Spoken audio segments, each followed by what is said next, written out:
Hey y'all. Hey, so before I even get started, I want to put this disclaimer in the chat. Disclaimer, so I don't make nobody upset. Look, if you're watching a replay, disclaimer. These are only, about to make it sound professional too. The following information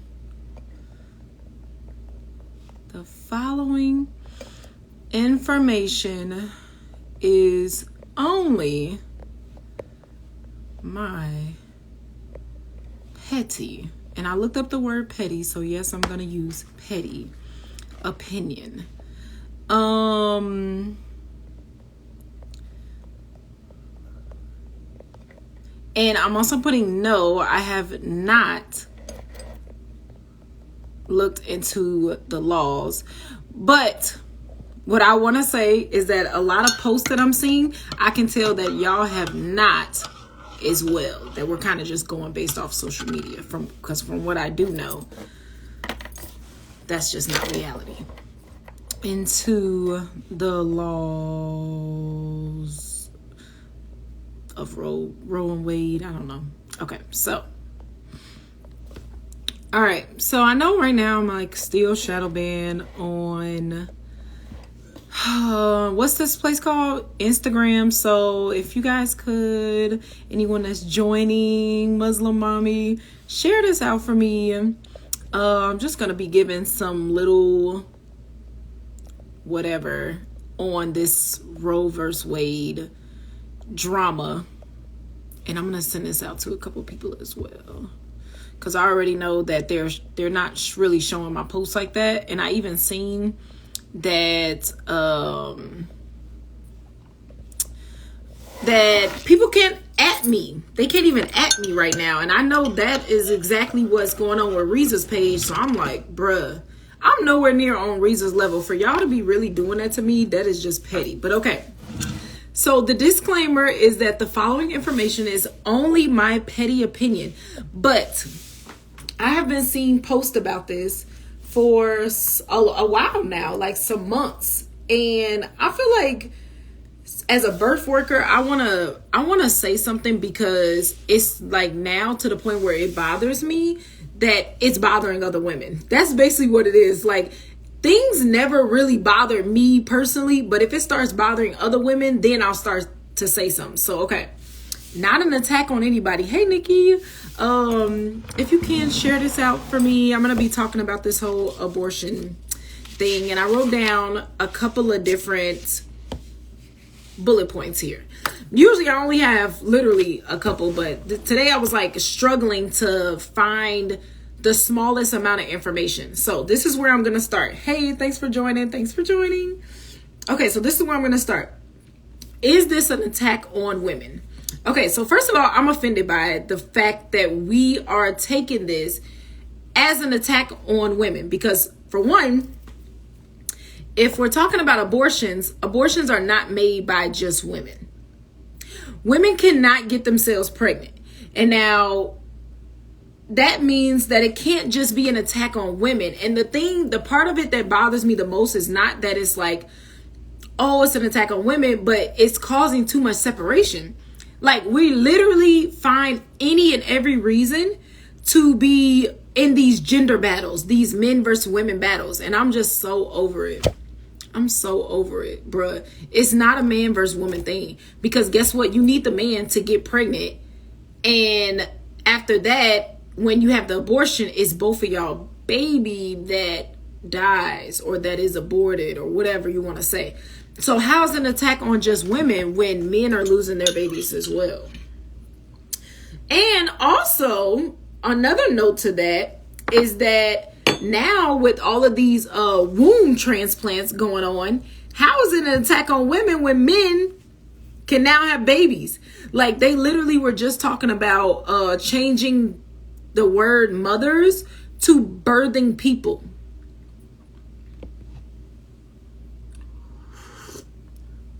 I gotta get some sips in here and there because I'm about to be talking a lot. But it's not an attack on women, basically. It's not. There's no possible way. These are the men's babies as well. And apparently now men can get pregnant and have babies. So Yeah, they literally want to change the term mother to birthing people. So, okay. But then that brings me to my next point, is that men get women pregnant. Okay, women do not get pregnant on their own. They do not get pregnant by just simply having sex. A lot of people, well, first of all, they took sex education out of school. So a lot of people just don't even really know the biology behind getting pregnant. The only possible way for you to get pregnant is if sperm meets the egg. So ultimately, at the end of the day, whose choice is it whether a woman gets pregnant or not? It was never your choice. It was never literally your choice, because we always say like, well, women shouldn't be just opening their legs to everybody. But then on the other hand, when we're talking about abortions, now it's, well, what about the rape victims? So is it our choice that we get pregnant or not? That makes no sense to me. It's not up to women whether they get pregnant or not.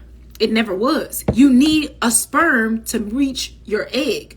And then there's all different other type of factors that come into play with that as well. So like, to think that it's just only on the women that are getting pregnant, no. That's the other thing with the gender wars that's going on, the men versus women. It's like women are mad at the men because they're not sticking up for the rights of women, I guess. And then men are mad at the women because they like, well, why don't you just not get pregnant? Bro, we can't get pregnant without a seed. We're not getting ourselves pregnant. Like, you do understand that part, right? Like, men are getting women pregnant. Women aren't getting women pregnant. Men are getting women pregnant. So if it's a matter of why don't you just get pregnant, why don't you just not get them pregnant? Like, that part I just don't understand. Why even take that type of argument? Okay, so that's one of the points. Okay. And then the other thing that I wanted to say is, okay, so how pregnancies actually happen. This is something that I feel like a lot of us are missing the point, because it's actually very, very hard to get pregnant. It's really hard to get pregnant. There's a lot of obstacles that the sperm actually, okay, so first of all, before sex even happens, there's obstacles outside of sex that we could even start with that play a factor in our fertility. Now, what do I mean by that? Hormones in the food, hormones in the weed, hormones in the alcohol, hormones in our just regular daily lifestyles, in your deodorant, in your body wash, in your baby powder, all of these things. Like, there's always been an attack on getting pregnant. That's never been like now abortions are illegal, they're attacking, whether we have babies or not. Bro, they've always been attacking that. I've always talked about Johnson & Johnson. Their diaper rash cream has talc powder in it, and so does the baby powder. Talc is found in ovarian tumors. Like, did it exit me out? Last time that happened to me on Facebook, it ended the live. So am I still on live? Y'all can still hear me, right? Or did it end? Yes. Okay, cool. Yeah, so I have this little social media timer thing, so I'm not supposed to be on social media longer than a certain amount of time every day, which is sad that it's went off and it's only 2:00. But yeah, okay, so hey, anyway, yeah, there's been an attack on whether we get pregnant or not. This is not nothing new. It's in the baby products, it's in the vaccines, which I'm not supposed to be talking about because I'm already shadow banned right now. But let's just be honest, they've been attacking the fact whether you can actually conceive a baby or not, on both sides, the man and the woman. There's ways to lower testosterone and boost estrogen, and both of these play a factor in basically weaponized birth control. And then you have Planned Parenthood, who's a staple in every Black community. Like, this abortion law is not the first time they've been attacking whether or not we can conceive a baby or not. Like, why are we making it seem like now all of a sudden, oh my God, we should be so worried? Y'all not worried about the McDonald's that y'all pull into the drive-thru to grab that has certain hormones. The chicken nugget's not even real. They have hormones in the food and we still eat that, but then we complain about whether or not they're going to let us get an abortion or not. Like, bro, there's too many other attacks. Hey, beautiful treasure. Thanks for joining. I'm just a little bit annoyed because I absolutely hate when we throw ourselves. This is for women and men. When we throw ourselves into the victim stage of life. Like, oh my God, this is happening to me. I have no control now over my body. And you guys are just in full control. The government has never been in full control of you. All of the time I hear, I had to put my baby in public school because I had to. No, you did not have to. You chose to. We make decisions all the time. So, okay.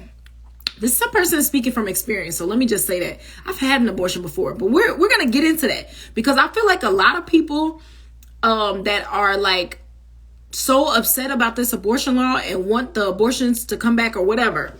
They want the abortions to be legal and all of that. I'm curious to know how many of y'all have actually experienced this before, whether it be the abortion pill or the actual vacuum suction, that the procedure. Like, it's not a fun, like, little thing where you can just press a button and, okay, now I'm not pregnant anymore. It's not a fun procedure, whether you get the pill or not. Like, it's not like something I'm going to recommend to somebody. Like, obviously, if you have to, and that's how I feel about all medical interventions. Emergency cases only. Emergency cases only. Like, they're not fun experiences for us to experience. Cesarean sections, abortions, being induced, the continuous monitoring. None of these are fun situations for us to be in. So why is it that we keep like advocating for things like that? That is really, really like mind boggling to me. And that's why I'm like, have y'all even experienced that before? Hey, Emmanuel, thanks for coming. I'm like just ranting about this. Okay, so where did I even leave off? So it's not an attack on women. That's for number one. It's an attack on, well, if it's an attack, I would say if it's an attack on both, because you can't get pregnant by yourself. As a woman, you have to have a male to get pregnant. And whether you get pregnant or not has always been dependent on the male, because you have the seed. Like, we could want to get pregnant all day long. We could open our legs all day long, but unless a seed is planted, we're not going to get pregnant. So that part has always been out of your control. And then when people pull up the whole, oh, well, what about rape? You're contradicting yourself, because first you said that, oh, women should just stop opening their legs to get pregnant. But then you said, oh, well, what about the rape victims that get pregnant? Okay, well, first of all, only 5% of people that have been raped actually lead to a pregnancy. Hey, Denise, feel free to chime in, because I've been seeing a lot of like doulas and midwives, and I really like wanted to stay quiet for as long as possible. Because I'm in the birthing world. But my whole thing is I'm seeing pictures of uterine tubes that are literally like sticking up the middle finger, when whole time biology tells us that your uterine tubes want you to have a baby. Your uterus wants you to have a baby. Your ovaries want you to have a baby every single month. Like, if you're ovulating, that's your body calling for a baby every single month. Your hormones in your body are calling for a baby every single month. So I completely understand the whole, like, why are you trying to take charge of somebody's uterus? Now, that part I cannot disagree with. Like, I'm 100%. Even for me, like me personally, not going to have another one, because I've already experienced something like that and would never want to experience it ever again. Because like I said, it's not a fun procedure. But even for somebody like me who would never do that again, I'm not going to make the decision for whether somebody else wants to. That's the same way I feel about people that eat a certain way that I don't eat. I refuse to eat meat, but if you want to eat it, then hey, that's not my body, that's not my life. So I'm completely 100% in agreement with mind your business. But that's different from what we're talking about. We're making it seem like now that the abortion law has complete control over us, when it never does. No law ever completely has control of you. First of all, people break laws all day, every day. All day, every day. Like even sometime on accident, you don't even notice you've broken a law.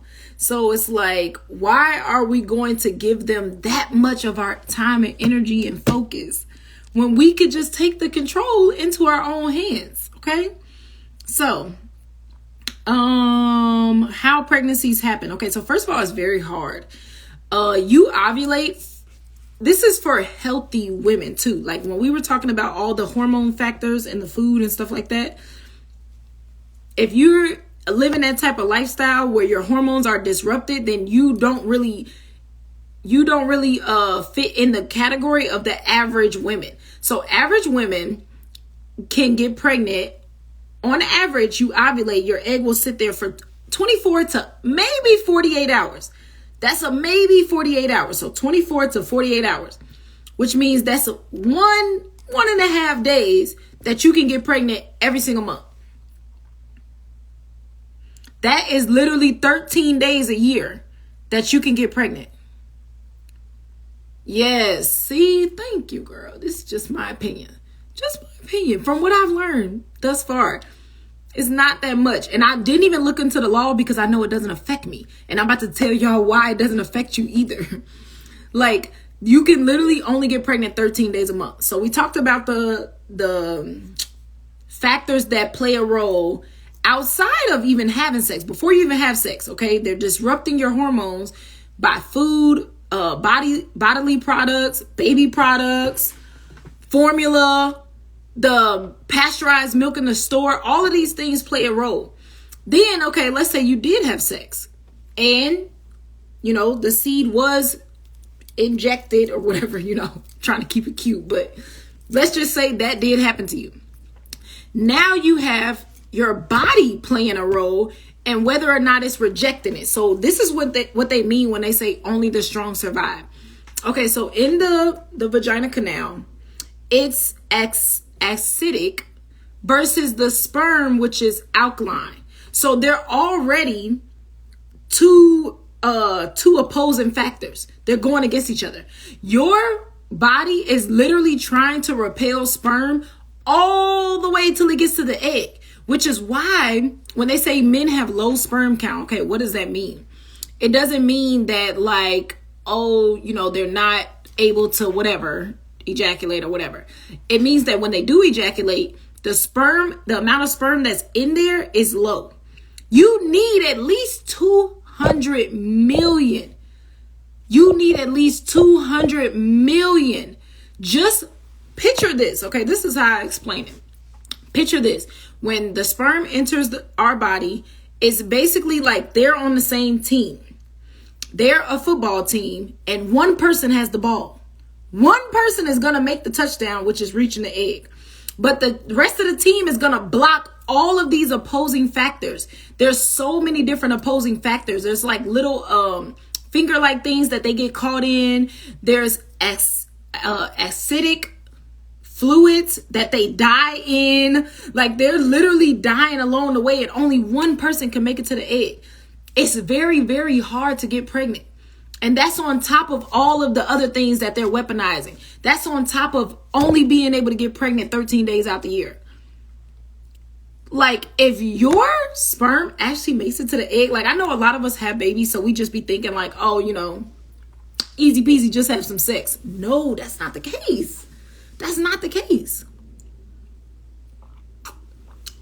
And then with all of those outside health factors, they play a role again, because if the sperm is finally able to meet the egg, that egg has to be strong enough.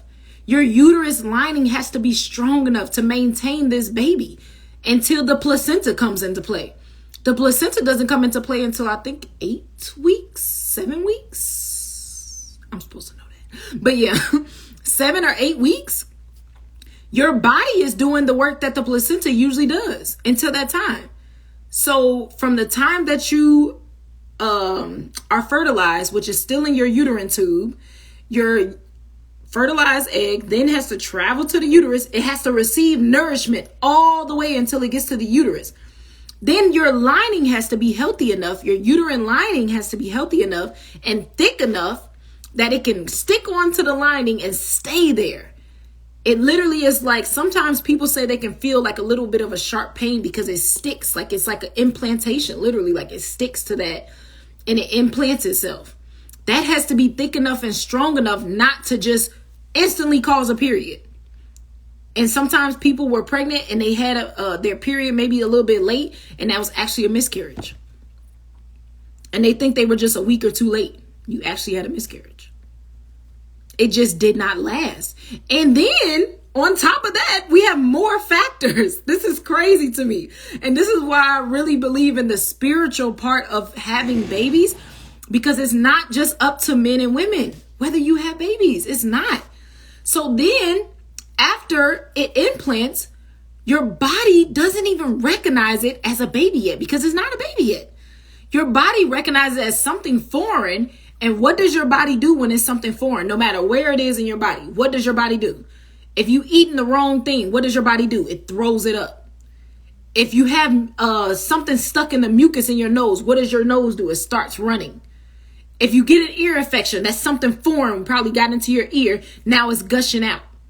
So what does your body do when it notices something foreign has entered it? It starts trying to repel the baby. Yes, God literally made these wombs handmade. Like, they're perfectly designed. Nobody can replicate this. That's why, sorry to say this, but that's why so many people, black women, getting kidnapped. And now all of a sudden we got men with wombs. Where y'all get these wombs from? Because y'all can't make them. Y'all cannot make them. Bro, I'm telling y'all, this abortion stuff is not, we worried about the wrong thing. This Roe versus Wade stuff, we worried about the wrong thing, bro. It's so hard for you just to have a baby. Okay, so your body notices it as a foreign object, right? So it's fighting against the hormones. We have to really have a healthy body for the progesterone to tell your body to relax. Progesterone is the pregnancy hormone that tells your body to relax. Let the baby grow. Like, you're going to notice what it is soon. Like, it's literally like a conversation that you can't even control that's happening between your brain and your womb. It's crazy, bruh. And this is why they say, like, bruh, knowledge will literally make you go crazy, because the more you know, it's like, bruh, this is not adding up to me. Why are we so worried about what they're saying we can and cannot do? Like, bruh, it's so hard to get pregnant, first of all. Like, okay, so then once your body does finally notice, like, okay, this is a fertilized egg, let's start nourishing the egg. Then you have other factors that come into play. Stress, the nausea that we feel, the mom's thinking. If you haven't heard Minister Farrakhan, How to Give Birth to a God, he talks about the woman's thinking actually affects the pregnancy. What she's watching affects the pregnancy. Everything that she's ingesting, whether it's mentally, spiritually, or physically, like food, all of these things play a part. Like, do you know, with both of my pregnancies, well, no, with Jaylani, I lied. I found out really early with Jaylani because I was like so in tune with tracking my pregnancy. But with my first, I was a young girl. Okay. Do you know I was bloody drunk when I found out I was pregnant? If your baby can survive those first 6 weeks that we don't even know we're pregnant, sorry, you got to take that up with God, because he's chosen that baby to make it here. And then you have more factors that come during the pregnancy, because I can guarantee you, especially during this pandemic, that you were probably, if you had an OBGYN, you were probably offered a vaccine while you were pregnant. How many of those do you think end up in a miscarriage or a stillbirth? Especially with the newest one, the one that hasn't even made it through the trial phase yet. Like, there's no possible way that we're thinking that it's just like a walk in the park to have these babies. Like, it's really hard. And that's for a healthy woman. That's for a healthy woman. Okay, so then the other point that I was going to say is back to the spiritual part. Those are God's babies, not yours. Like, I hear this a lot, like, when I talk about my father passing, right? And it's like, yes, that was your dad. Like, this is how people talk to me to get me to understand it more. Yes, before we were even thought of, bruh. And then that just made me think of women are born with all of the eggs that they'll ever have. Men constantly produce sperm in their life. They're constantly in production mode. Women were born with all of the eggs that we'll ever have. So depending on how your mom's diet was, that's the ovaries that she formed in you. Like, yeah, this is beyond us. This is beyond just worrying about whether or not we can abort a baby or not. Like, this is like, it's too many factors. It's way too many factors. But the thing I was going to say about my dad, right? So he passed away, and I just was like so just disappointed with the parents that I was given. But then I keep getting reminded that God is your father. God is your father. So you need to go back and build your relationship with your original father. Because yes, he gives us these parents, right? We're placed in these families to get these lessons and all this other stuff. But God is your original father. So why not build a relationship with your father? So then I think about the babies that we carry. God chooses us as moms and as dads to carry babies and to take care of them until we can return them to Allah. We're returning them to God, nobody else. That's where they come from. That's where they return to. That's why I introduced my children to prayer so early, because I feel like the truth of God was not given to me until I had to go and seek it for myself. So I introduced my children to prayer early, even if I don't know that much about how to pray and all those things. I'm going to give it back to them because those are God's babies, not mine.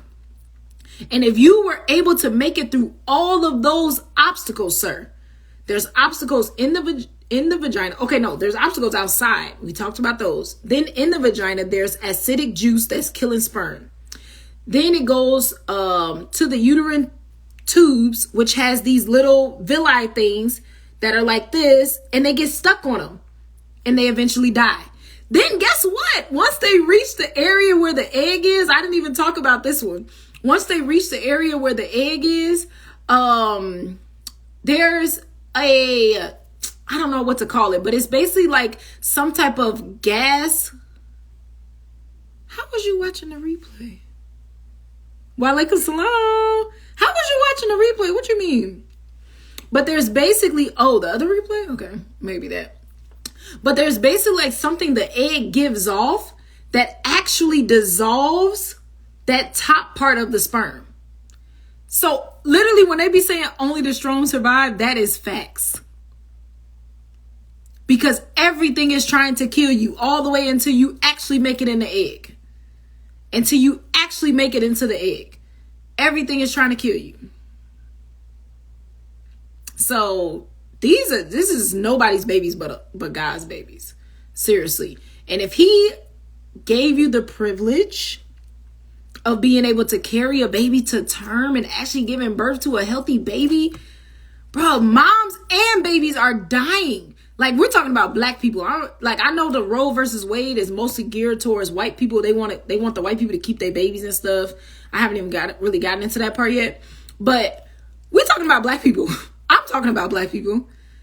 We're literally dying. The black maternal mortality rate is crazy. Crazy. You're 4 times more likely to die. That's for the moms and the babies. And the babies. Like, we don't have to worry about abortions. We already got enough factors out here killing us. You don't got to worry about that. You got enough factors out here killing you. It's not going to matter. So if Allah made that choice for that baby to survive all of these factors of this terrible food that we're eating, then the acidic environment of our vaginas and our wombs, then the obstacles to make it to the egg. If Allah chose you to survive all of those things, you have a purpose. You're supposed to be here. You're supposed to be here. And if you haven't found that yet, I would definitely advise you to find that, because nobody is just born on accident. Nobody is actually surviving this type of environment that we live in America on accident. It's only by Allah's grace. Like that's it. That's it. So, okay. The other thing I was going to talk about is how hard abortions are. So, okay. Y'all can be transparent or y'all can completely ignore this question. But how many of y'all have actually been through an abortion? Experienced it? Yes, he gives us permission. Not the Supreme Court and the judge. Nobody but him. I feel like we be forgetting that when we be getting trapped up in these laws and what America is doing. America has been losing its mind for the longest. Like, this is not nothing new. But how many of y'all have actually experienced that? Or if you haven't experienced that, how many of y'all have actually seen maybe a YouTube video of the procedure or read the package insert of the abortion pill? I read the package insert of the abortion pill, but I never took the abortion pill. When I had mine, I was 18 and I could not get the money for it to save my dang life. So that is why I had it literally on the cusp of the cutoff point. I think I was 12 weeks. 12 weeks. That's what, 3 months? Yeah. I was 12 weeks. So I think the abortion pill, you can only get it 9 weeks and before. And then after that, you got to have the actual procedure. I read the package insert on the abortion pill. It's not a walk in the park. Neither one. I can't compare the two, but it's not a walk in the park. I can't compare the two because I never had the pill. But from my understanding, you pop a pill, then it forces your uterus to contract. So I'm guessing it's like a Pitocin type pill. It forces your uterus to contract and you actually miscarry at home in the toilet over days. It's not a pop a pill. Okay, now I'm not pregnant no more. No. You're going to feel your contractions. You're going to have your baby one way or another. You're going to have your baby one way or another. So it actually miscarries in the toilet. Like a lot of people say that they seen it. Like they saw the fetus in the toilet. Which honestly, I don't know, 9 weeks. Yeah, I guess you can because they're like about, I don't know, 9 centimeters. They look like little, I don't know. But yeah, it's not a walk in the park.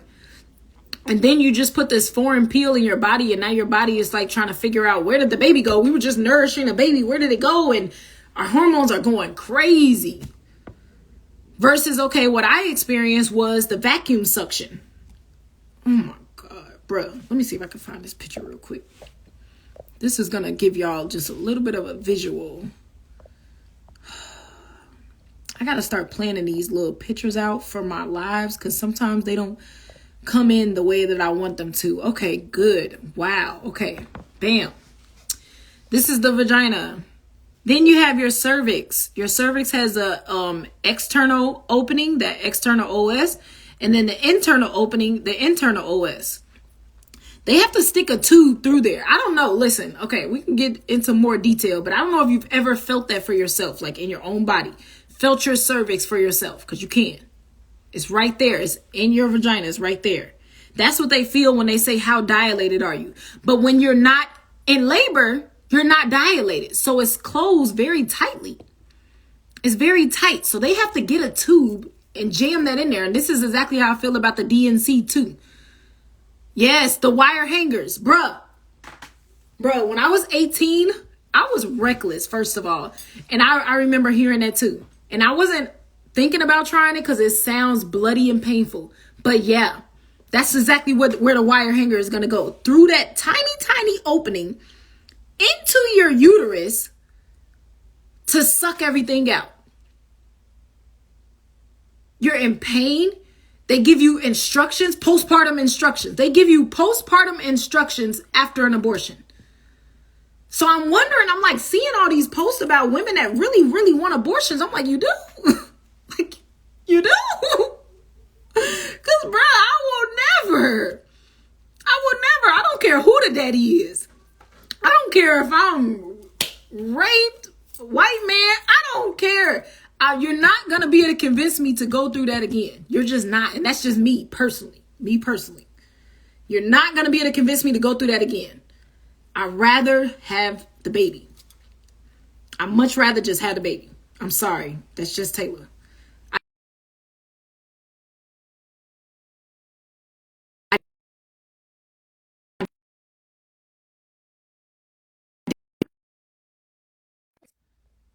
And then I don't like that when you decline somebody and they'll keep calling. Like, girl, clearly.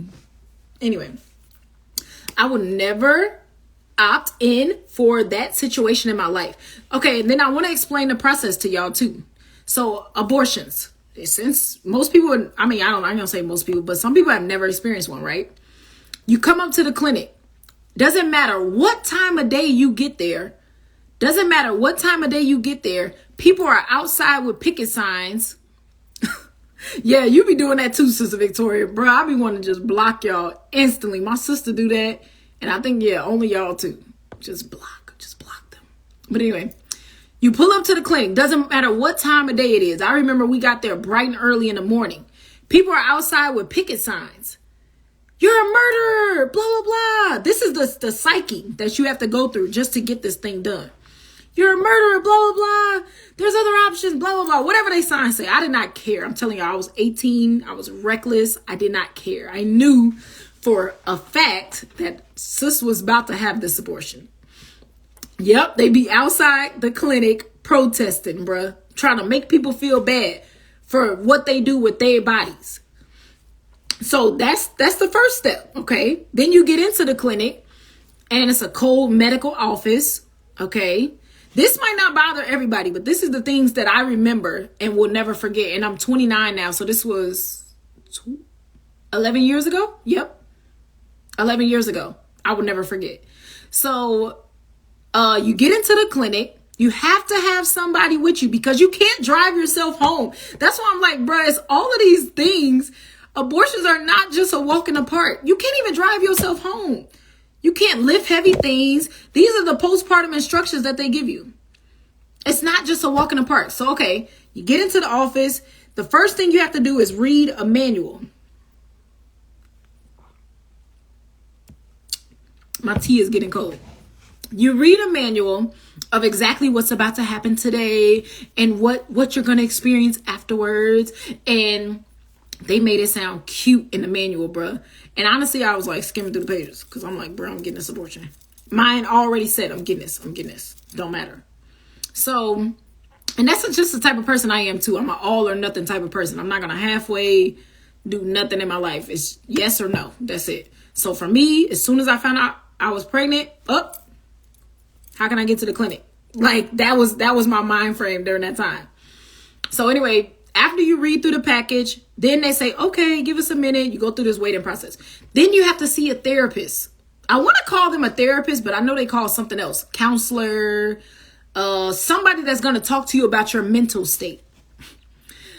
Bruh, she was asking me questions. So how do you feel about what you're about to do? And do you have any religious blah, blah, blah. And at that time, I didn't really know God like that. So I wasn't completely atheist like I was before.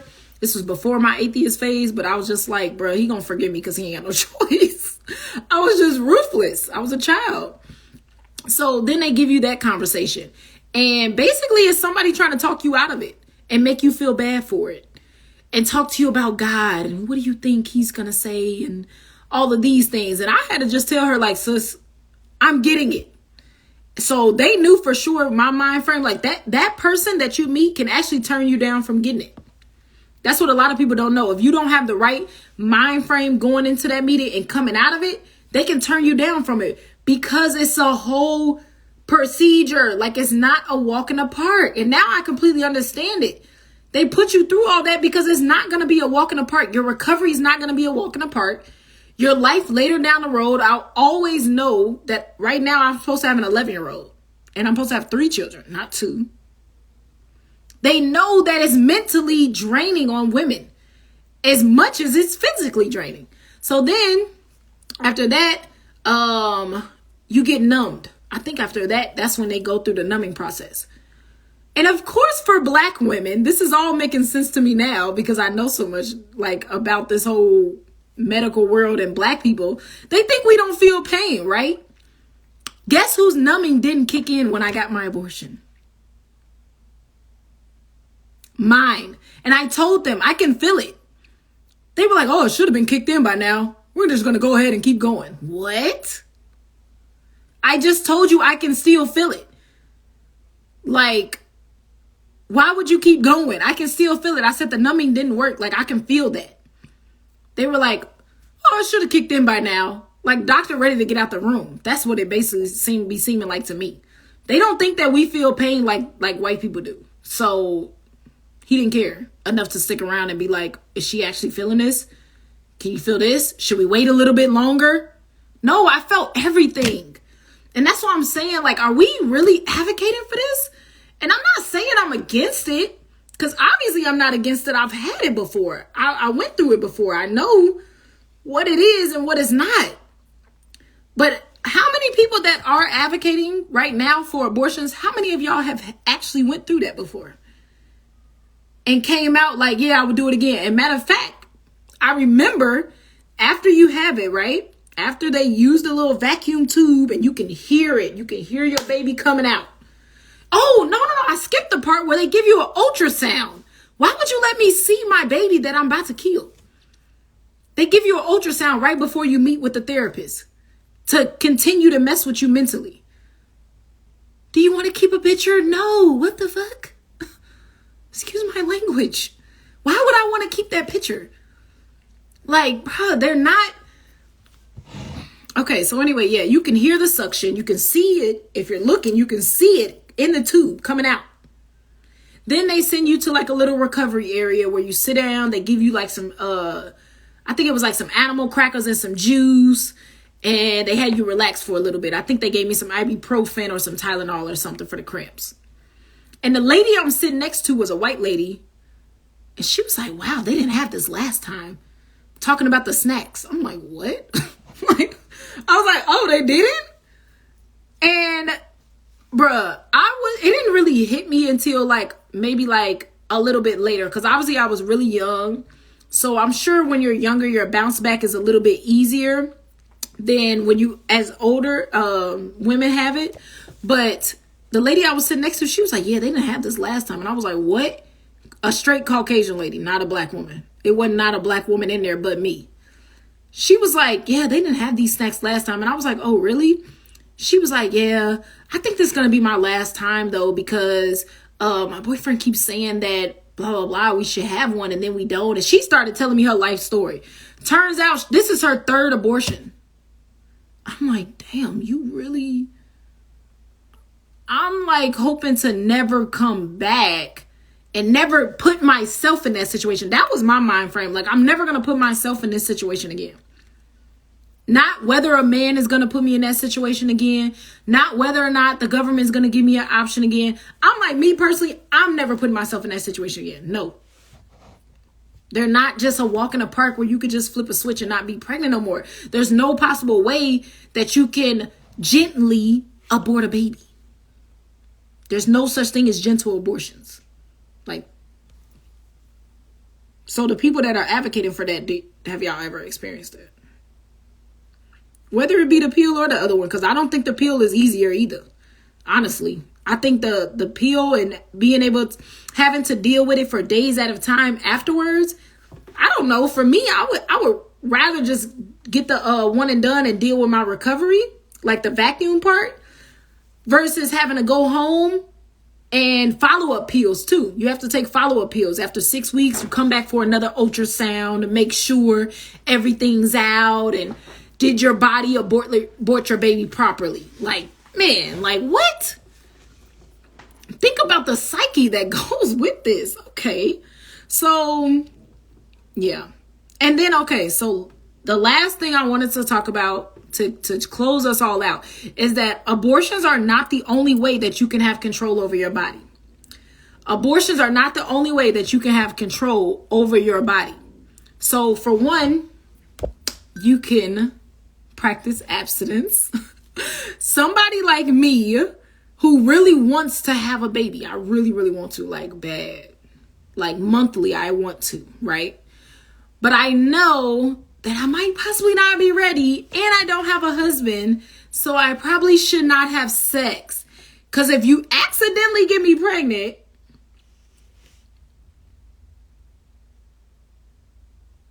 hold on, let me read that again. But if you accidentally get me pregnant, bro, whether you wanted to or not, I'm keeping the baby. So I probably should just abstain. That's my hope. That's me. Okay, so I said, I don't think a lot of people even consider or even, the process of an abortion. Thank you. That's my exact point. We just be out here advocating for stuff. Like, bro, wait. I just be confused. Wait. Okay. Hey, Tayla, that like asking a female did her period clear out properly. I know, yeah. But they actually give you an ultrasound to see if there's anything left over. I think that's what you're talking about, Q. You could correct me if I'm wrong. But, yeah. That's true. But they actually do give you an ultrasound because it's a little bit different than, like, you know, your period is going to stop once your bleeding stops. But if you actually had a baby in there that actually already implanted into the lining of your uterus, we actually need to double check and make sure everything is out. So the ultrasound afterwards, it makes sense. But at the same time, who the hell wants to do that? Who wants to go back up to the abortion clinic where they outside with the picket signs calling me a murderer? Like, bruh, that's just not like, it wasn't a very hospitable place to be, like, for me.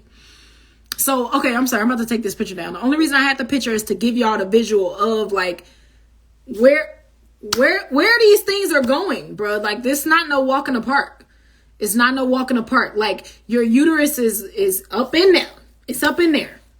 Okay, so just take that down. Okay, so yeah, abortions are not the only way to have control over your body. So what are your options here? Okay, what are your solutions? Y'all know I want to end with some solutions. For one, abstinence. I already mentioned that. Okay, bam. For two, tracking your ovulation, tracking it, which I'm really like, if you're really interested in this, tell me if you're really interested, like DM me, because seriously, I'm looking for somebody that I can actually use that either wants to use fertility tracking as a natural birth control, or if you want to use fertility tracking as a way to get pregnant. If you're having like any type of trouble getting pregnant, I know we ain't talking about that, but I'm really, really like tracking mine right now, but I don't have no mate to actually get pregnant. So it's like, yeah, I know when I'm ovulating, but don't really help me. But tracking your ovulation. So like I was saying in the beginning, it's very hard for you to get pregnant. You can actually only get pregnant 13 days out of the year. That's once a month. You have one opportunity every single month to get pregnant. So if you have regular periods, it's a much easier, obviously. If you have irregular periods, I would say to deal with that, the issue of having irregular periods first, because that's like a health issue and you should be having regular periods. So we would have to tackle that first. But if you have regular periods, this is so easy for you to avoid getting pregnant. It's so easy for you because you only got one chance every month. So outside of your period, you're free to be willy-nilly, if that's what you choose to be, all month except for like a little gap of 2 days every month. It's pretty easy. So one thing I want to show y'all is this is called a basal thermometer. The only difference between the basal thermometer and the regular thermometers is that this tracks by the decimals. So it's like a more accurate reading of your temperature. The reason people use these for fertility tracking is because during the time, and I might have a good picture of that too. During the time of ovulation, your temperature rises just a couple decimals. It rises a little bit. Oh, look at this. Let me see. Does this show it? What's a good picture? That doesn't show the temperature though. Hold on. These are our monthly cycles. It's so easy to track, bro. Let me see.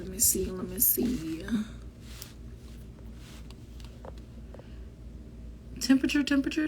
Are you on here? I think this shows it in Celsius, but what about you? Nope, no temperature at all. Okay, we'll just look at it in Celsius. I'm not the best at converting Celsius to Fahrenheit yet, but it's gonna be next thing on my list because I'm like, and then it didn't show up completely. But okay, at the very bottom, you can kind of see like the temperature rise. The very bottom row is the temperature rise. So right there where you're ovulating, your temperature boosts a little bit. Aww, I hope you're having a happy cycle, Q. I just got off mine. So typically, I'm gonna go back to a good picture where we can see it all. But this showed the temperature right there. Okay, cool. So the very start of it is your menstrual cycle. That's where cycles start or whatever. Okay, cool.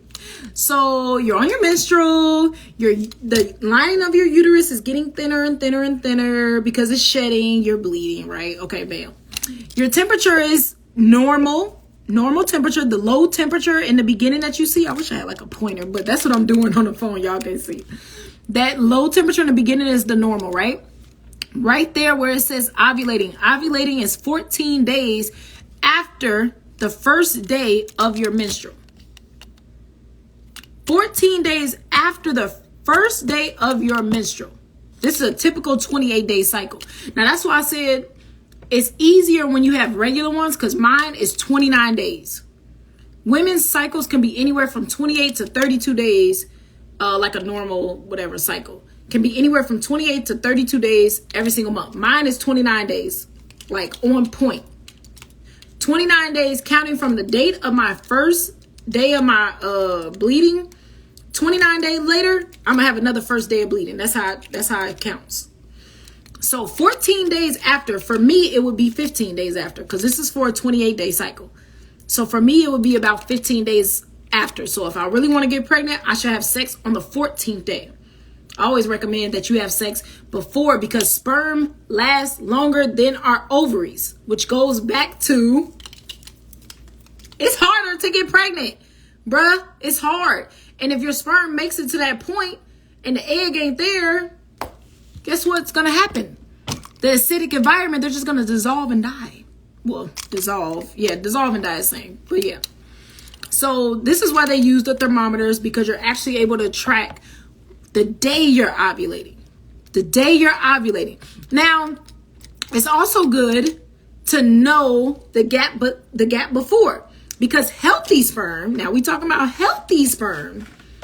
Now we talked about all those hormone disruptors earlier. I'm going to make sure I say this so y'all can go back and watch the beginning. All those hormone disruptors, they include for the men too. Healthy sperm lasts like about 3 days. I want to say 3 to 5, but 3 days on average. So if you had sex 3 days before you was about to ovulate and it's a nice, potent, healthy sperm, he might still be there waiting for your egg. Like, he might still be there waiting. So that's why it's good to know when to have sex. When. Don't let yourself feel like, oh, the government's in control of whether I have a baby or not. No, it's always been you. It's always been you in control. It's always been the men that's in control. Not the government. They not laying in the bed with you. It's always been us. So this goes for men and women. And yeah, that's all I got, y'all. Just that. I guess that's the only 2 ways to take back control of it is tracking, knowing when not to have sex and when to have sex, or just, using the proper channels of not having sex at all, if that works for you. But yeah, did anybody have any questions at all before I get up off of here? This is like what I'm obsessed with, like this little cycle thing, tracking it. Any questions about the chart, any of that? Hey y'all, thanks for coming in. This is kind of like the closing because I don't have nothing else. That's it. Abortions are not the only way that you can have control over your body though. They're not in control of whether you have a baby or not. Yeah, talk about it before. Choose the right partners. Honestly, for ladies, we're not built like men. So I feel like for men it's different. But for us, we can really abstain from sex. Like, honestly, get you a little something from Amazon and call it a day, because it's just not worth it. Oh, thank you. Girl, I hope to see you back, girl, because I'm going to have some more information. Not about this subject in general, but this is all I really like to talk about is women's bodies. So we're going to be talking some more in some more classes. So come back soon. I'm going to have some more for y'all. And yeah, that's it. Just stay safe and don't let them feel like they're in control. Yeah, get you a little something. You'll be okay. Like, we can literally make it with a little something from Amazon versus being with people. And honestly, the stuff that I've learned about how our bodies accept, just like they say women are like water and we accept, right? When we, our children are feeling some type of way, we accept those feelings. We accept different emotions. We're just receiving. Your body doing that too. So if you're having sex with a toxic male, I'm sorry, but you're accepting all of that trauma. All of that trauma. Like, I'm like, bruh, I'm going to have a whole, some ovulation question and some other questions. Yeah, Q, if you want to, you can come in the DM. You can hop on a live real quick if you want, whatever you want. You already know you could DM me. And I'm already down to have that conversation. But yeah, we got to really be careful and protect ourselves. It's not up to nobody but us, to be honest. And I'm like, I told y'all my story. I'm never about to put myself back in that same situation. I'd rather just have the baby. So yeah. But all right, y'all. That's all I got for you. So I'm about to go. Hopefully Sister Victoria. Well, I guess I'm going to call my sister back first, and then I'm going to call Sister Victoria. All right. Peace.